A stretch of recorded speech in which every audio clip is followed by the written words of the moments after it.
at 3:30. This is the 3:30, probably the game of the 3:30 window, and it's the first between ranked opponents on this Saturday. We're going to get two more. You gotta love college football again. Number 11 USC, who's 2-0. Channel number 18 Michigan, who's 2-1. In the big house, USC favored by 6 points on CBS. Miller Moss for the Trojans has been cooking. He's gone 48-66, going for 607 yards, 2 touchdowns, 0 interceptions, averaging over 300 yards a game. Woody Marks had 29 carries for 171 yards and 3 touchdowns, and Lake McCree has had 9 catches for 137 yards. Davis Warren for Michigan's gone 48-72, threw for 444 yards, 2 touchdowns, 6 interceptions. He will not be starting this week. I believe Orji will be starting. It doesn't matter. Michigan still does not have a decent quarterback, which was the problem that everyone kind of knew heading into the year. Kalel Mullings has had 36 carries for 270 yards and 2 touchdowns, and Colston Loveland had 19 catches for 187 yards and a touchdown. USC is 6-4 against Michigan all time. Last 3 games have gone to USC from 1990 to 2007. USC is 4-2 in one-possession football games. 1958 was the last time Michigan won in the Big House. So it's been a hot second since Michigan's beaten USC in the Big House. To be fair, they don't play all the time. They only have 10 total matchups overall. Again, these were two teams that weren't playing like every week, every year, obviously. So 1958's not insane for that, but still a long time since Michigan's won in the Big House against USC.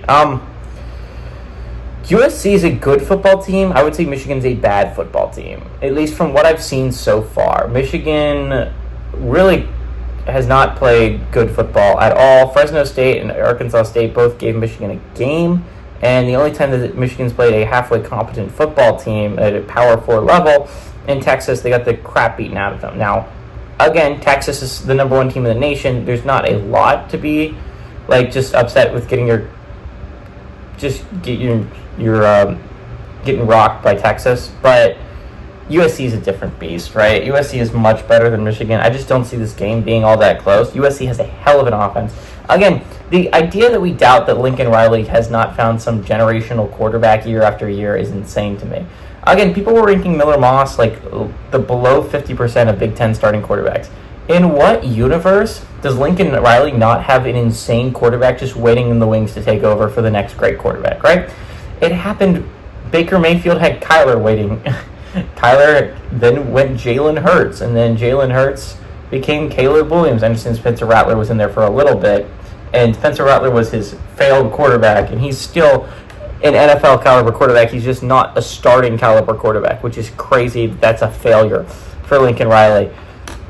And then we get Caleb Williams, the number 1 overall pick in the draft. He's had 3 number 1 overall picks in the draft for quarterback that he's coached, okay? The idea that we would doubt that Lincoln Riley does not have this insane quarterback waiting is insane to me. Miller Moss has been a freak of nature. He's been amazing. I think he continues it here. I understand Michigan has a solid defense, but Quinn Ewers picked it apart. I expect Miller Moss to pick it apart, and Michigan just has not been able to do anything offensively. Now, USC's defense is normally cures all offensive woes, but I think USC actually has a somewhat competent defense this year, and so I'd like USC to not only go on the road and beat Michigan, but beat Michigan by a lot. Give me USC to win and cover on the road.